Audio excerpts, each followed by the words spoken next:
Hello बच्चों, स्वागत है एक और मोस्ट इम्पोर्टेंट क्वेश्चन के साथ जो कि आपके एग्जाम में पूछा जाता है। इसलिए इस क्वेश्चन को सही बच्चे तैयार अभी कर लेना, नोटबुक पेन साथ लेके बैठेंगे। आपसे एक वही रिक्वेस्ट फिर रहेगी कि क्वेश्चन को ध्यान से समझेंगे। बस आपसे एक ही रिक्वेस्ट है कि क्वेश्चन को ध्यान से समझेंगे। इस बात की गारंटी हम देते हैं कि आपको अच्छे से समझ में आ जाएगा। जो बच्चे पहली बार इस वीडियो पर आए हैं वो चैनल को अभी सब्सक्राइब कर लें, जिससे कि आगे आने वाले मोस्ट इंपोर्टेंट क्वेश्चन आपसे छूटे नहीं, है ना। तो लगातार आपको मिलते रहें, जल्द से जल्द मिल जाए।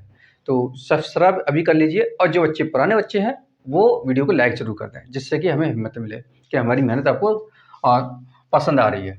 इसलिए ठीक है, तो बेटा आप शुरुआत करते हैं। अगला मोस्ट इंपोर्टेंट क्वेश्चन है आपका, धारावाही चालक से उत्पन्न चुंबकीय क्षेत्र या फिर एग्जाम में आ सकता है वायु सेवर्ट का नियम। इन दोनों में से, इसमें से और इसमें से कोई एक नाम आएगा, वो आपको पहचानना है कि डेरिवेशन है कौन सा। ओके, तो ये हो गया। तो बेटा आप यहाँ पे देखेंगे आप धारावाही चालक। तो चालक क्या होता है? चालक उसे बोलते हैं जिसमें धारा प्रवाहित हो जाती है, यानी जिसमें करंट लग जाता है। जैसे ये मार्कर है, इसमें अगर हम करंट लगाएं तो इसमें करंट नहीं जाएगा, तो ये चालक नहीं है। अगर यहाँ पे हम तार पकड़ लें तांबे का या लोहे का, इसमें करंट लगाएंगे तो इसमें धारा प्रवाहित यानी करंट चलना शुरू हो जाएगा, तो हम इसे चालक कहना शुरू कर देंगे। समझ में आ गया? तो ऐसी वस्तु जिसमें धारा यानी करंट प्रवाहित हो जाए तो उसे चालक कहते हैं। तो वही है धारावाही चालक। चुंबकीय क्षेत्र, चुंबकीय क्षेत्र किसके कहते हैं? चुंबक तो बेटा जानते ही हो, जो किसी दूसरी वस्तु को अपनी ओर आकर्षित कर लेते हैं तो उसे चुंबक बोलते हैं। चुंबकीय क्षेत्र आपको पता चल गया। अब आप ये समझेंगे कि किसी तार में, मान लीजिए चालक तार है और इसमें धारा प्रवाहित हो रही है, तो इसके चारों ओर एक चुंबकीय क्षेत्र उत्पन्न हो जाता है। यानी कि चुंबकीय क्षेत्र मतलब ये है कि उस क्षेत्र में कोई दूसरी वस्तु आती है तो वो अपने आप को आकर्षित करेगी या फिर प्रतिकर्षित। आकर्षित का मतलब होता है खींचना, और प्रतिकर्षित का मतलब होता है दूर हटाना। जैसे आप समझेंगे, ये एक तार है और इसमें धारा प्रवाहित हो रही है नीचे से ऊपर की ओर। ठीक है, ये लाइट जा रही है नीचे से ऊपर की ओर, तो इसके कुछ दूरी पर, ये हम मान लेते हैं कि ये दूरी इतनी है, इस तार के इतनी दूरी तक, तो इसकी इन दूरियों के बीच में कोई वस्तु अगर आ जाती है तो वो वस्तु को ये तार अपनी ओर आकर्षित कर लेगा या दूर हटा देगा। ठीक है, तो जब इधर खिंच जाएगा तो उसे बोलेंगे आकर्षित, और इससे दूर चला जाएगा तो उसे बोलेंगे प्रतिकर्षित। ठीक है, तो इस एरिया को हम बोलेंगे बेटा चुंबकीय क्षेत्र। अगर यहाँ पर रख देंगे उस वस्तु को तो ये तार उसको ना खींच पाएगा ना दूर कर पाएगा, तो ये वाला जो एरिया रहेगा ये चुंबकीय क्षेत्र नहीं रहेगा। वो वस्तु जो यहाँ पर महसूस करेगा कि हमको कोई खींच रहा है या दूर कर रहा है, तो हम कहेंगे ये एरिया जो है, ये एरिया बेटा चुंबकीय क्षेत्र कहलाएगा। ओके, ये आपको समझ में आ जाएगा।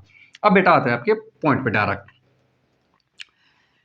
ये तार, यानी कि ये तार बिछा हुआ है, इस तरह आप समझेंगे। ये एक तार है, उसमें धारा प्रवाहित हो रही है नीचे से ऊपर की ओर। अब इस तार के चारों ओर कितना चुंबकीय क्षेत्र उत्पन्न हो रहा है, यानी कि ये तार है और इस तार के चारों ओर चुंबकीय क्षेत्र जो उत्पन्न हो रहा है वो कितना है, ये हम कैसे पता करेंगे?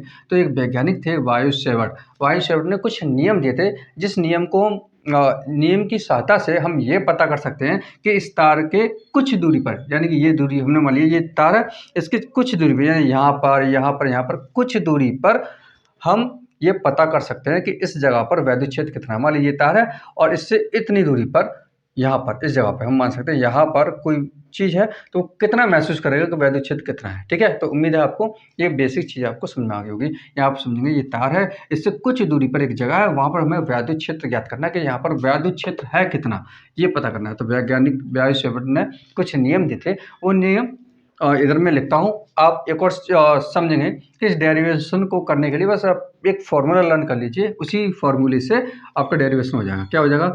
चुंबकीय क्षेत्र को बेटा हम बी से लिखते हैं। किससे लिखते हैं? बी से।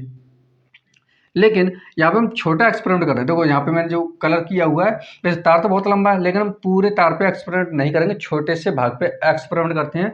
तो हमने मान लिया कि यहाँ से लेकर यहाँ तक ये तार है जिसकी लंबाई डेल्टा एल है, और यहाँ से कुछ दूरी पे बिंदु पी है, यहाँ पर हमें वैद्युत क्षेत्र की तीव्रता ज्ञात करनी है। ठीक है, तो वैद्युत क्षेत्र बेटा हम बी से लिखते हैं।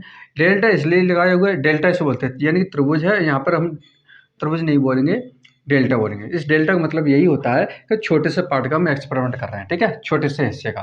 तो बेटा देखो, चुंबकीय क्षेत्र का बेटा सूत्र होता है कि I into delta L into sine theta upon R square. ये फॉर्मूला होता है, ये आप लर्न कर लीजिए। इसी फॉर्मूले के बेस पे हम क्या करेंगे, यहाँ पे डेरिवेशन अभी करेंगे। ठीक है, ये आपको लर्न करना है। डेल्टा इसलिए लगा कि छोटा भाग है, डी में चुंबकीय क्षेत्र, जो चुंबकीय क्षेत्र इस फॉर्मूले के अकॉर्डिंग ही हम पता कर पाएंगे। तो अब बेटा पहला नियम उन्होंने दिया है वायु सेवर्ट का, वो आपको लिखना है। देखो क्या है पहला पॉइंट? पहला पॉइंट है, वायु सेवर्ट ने कहा था कि जो चुंबकीय क्षेत्र होता है, चुंबकीय जो क्षेत्र है चुंबकीय क्षेत्र डेल्टा बी किसके आई। देखो बेटा एक और बात ध्यान रखना है, जो ऊपर लिखे होते हैं उनको अनुक्रमणपथ लिखना है, जो बट्टे में है उसे व्युत्क्रमणपथ लिखना है। तो जो ऊपर दिए हुए हैं उन अनुक्रमणपथ में लिखेंगे। तो चुंबकीय क्षेत्र है वो आई मतलब धारा, धारा के समानुपाती होता है, धारा के, इसको मैं हटा देता हूँ, है ना, आपने नोट कर लिया होगा, ठीक। धारा के अनुक्रमणपाती, अनुक्रमणपथ मतलब समानुपाती, अनुक्रमानुपाती होता है, पाती होता है, ठीक है। अर्थात डेल्टा बी प्रोपोर्शनल आई, यही ऊपर लिखा हुआ था बेटा, मैं इधर लिख देता हूँ, ठीक है। B equal to I del L sine theta upon R square. तो देखो जो ऊपर लिखे हुए हैं वो समानुपाती में लिखेंगे, अनुक्रमानुपाती या समानुपाती एक ही बात होती है। मैं अभी समझा दूंगा कि अनुक्रमानुपाती और समानुपाती क्या होता है, पहले आप डेरिवेशन देखें। दूसरा पॉइंट क्या होता है बेटा, दूसरा पॉइंट होता है चुंबकीय क्षेत्र है, जो चुंबकीय क्षेत्र है वो लंबाई के, है ना, अल्प भाग। चुंबकीय क्षेत्र तार यानी चालक तार, है ना, चालक तार के अल्पांश, अल्पांश मतलब छोटा सा भाग, अल्पांश हम लिख सकते हैं डेल्टा एल के, अल्पांश के, चालक तार के अल्पांश भाग के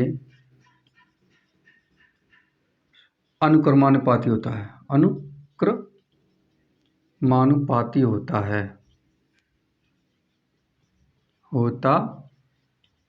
आप नोट करते चलेंगे, ठीक है। अर्थात इसका मतलब हो गया delta B proportional delta L, okay, ये हो गया दूसरा पॉइंट। तीसरा पॉइंट देखेंगे बेटा आप, बेटा समानुपाती मतलब आप समझेंगे, चलो मैं इधर बता ही देता हूँ आपको। अनुक्रमानुपाती या समानुपाती की बात होती है, इसका मतलब बेटा ये होता है, देखिए आप यहाँ समझेंगे, जो ऊपर लिखे होते हैं इसका मतलब होता है कि अगर धारा ज़्यादा होगी तो चुंबकीय क्षेत्र भी ज़्यादा होगा। समानुपाती मतलब यही होता है, आप इधर समझिए, अगर धारा ज़्यादा है तो चुंबकीय क्षेत्र भी ज़्यादा होगा, अगर धारा कम है तो चुंबकीय क्षेत्र भी बेटा क्या होता है, कम हो जाएगा।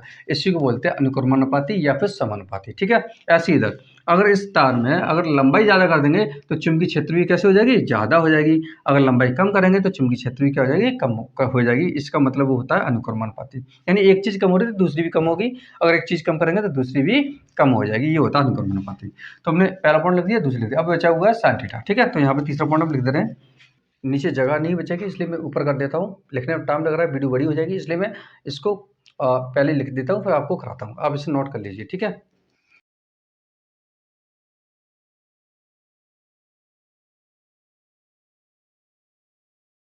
चलिए बेटा देखते हैं अगला पॉइंट, थर्ड पॉइंट बेटा आपका ये फॉर्मूला मैंने दो आई डेल्टा एल तो करा दिया था, बचा हुआ साइन थीटा, है ना। तो साइन थीटा को कैसे लिखेंगे, तो ये समानुपाती ऊपर लिखा हुआ इसलिए समानुपाती हुआ, ये लिखेंगे चुंबकीय क्षेत्र है, चुंबकीय क्षेत्र डेल्टा एल, डेल्टा एल का मतलब ये, ठीक है, ये डेल्टा एल हो गया, ये डेल्टा एल और भुजा ये रेखा ओपी, ये लिखा हुआ है ओपी, रेखा के बीच बने कोण की ज्या, ज्या का मतलब बेटा हिंदी में ज्या बोलते हैं, इंग्लिश में साइन बोलेंगे, ठीक है। ज्या बने कोण ज्या के अनुक्रमानुपाती होता है, अर्थात डेल्टा बी अनुक्रमानुपाती साइन थीटा, ठीक है। यानी कि जो ये रेखा होगी ये और ये रेखा होगी, इन दोनों के बीच में जो कोण बना होता है वो साइन के अनुक्रमानुपाती होता है, ठीक है, ये मैंने लिखा हुआ है। अगला बेटा पॉइंट है चौथा, तो बेटा यहाँ तक तो पूरा हो चुका, बचा आर उसका, ये अपॉन में है, तो अपॉन वाले को व्युत्क्रमानुपाती बोलते हैं। तो क्या लिखेंगे बेटा, चुंबकीय क्षेत्र बी, चुंबकीय क्षेत्र है वो ओ व पी के बीच, ओ व पी के बीच की दूरी आर, बीच की दूरी आर के वर्ग के व्युत्क्रमानुपाती होता है। सिंपल सा आपको याद हो गया होगा, बिंदु ओ और पी के बीच की दूरी आर है, उसके वर्ग के व्युत्क्रमानुपाती होता है। तो व्युत्क्रमानुपाती को बेटा अपन में लिखेंगे, ये हो गया। बस ये चार नियम होते हैं, सबको ले लिए एक करके। अब क्या कर लेंगे, सभी नियमों को संयुक्त करके लिखने पर, सभी नियमों को संयुक्त करके लिखने पर, संयुक्त मतलब सबको मिला के लिख देना है ना। तो जितने भी नियम लिखे हुए थे सब लिख देंगे मिला के। तो डेल्टा बी यहाँ पे समानुपाती का चिन्ह और I into delta L into sine theta upon में बेटा आ जाएगा आर स्क्वायर। ये हो गया संयुक्त करके, ठीक है। या फिर समानुपाती के जैसे हम चिन्ह हटाएंगे यानी समानुपाती के जैसे चिन्ह हटाते हैं तो बेटा इक्वल लगा देते हैं, इक्वल लगा दिया। और समानुपाती का मान ये कांस्टेंट चिन्ह हटाने के बाद में हम यहाँ पर म्यू 0/4 ये कांस्टेंट होता है, ठीक है, फिक्स होता है। ये मान इसको हटाएंगे इक्वल लगा देंगे और इसको हटाने के बाद इक्वल लगाने के बाद म्यू 0/4 लिख देंगे, बाकी की वजह से इसे लिख देंगे I into delta L into sine theta upon R square, ठीक है। उम्मीद आपको यहाँ तक अच्छे से समझ में आ गया होगा। ओके, ये आप नोट कर लीजिए, दिखाई दे रहा है ना आपको। ओके, आप मैं हट जाता हूँ, आप इसको नोट कर लीजिए। आपसे फिर वही रिक्वेस्ट है कि वीडियो अच्छी लगी हो तो लाइक ज़रूर करना और दोस्तों के साथ शेयर जरूर करना। और जो बच्चे पहली बार आए हैं वो सब्सक्राइब जरूर कर लें जिससे कि इंपॉर्टेंट क्वेश्चन आपसे मिस ना हो। तो मिलते हैं नेक्स्ट वीडियो में। जय हिंद, जय भारत।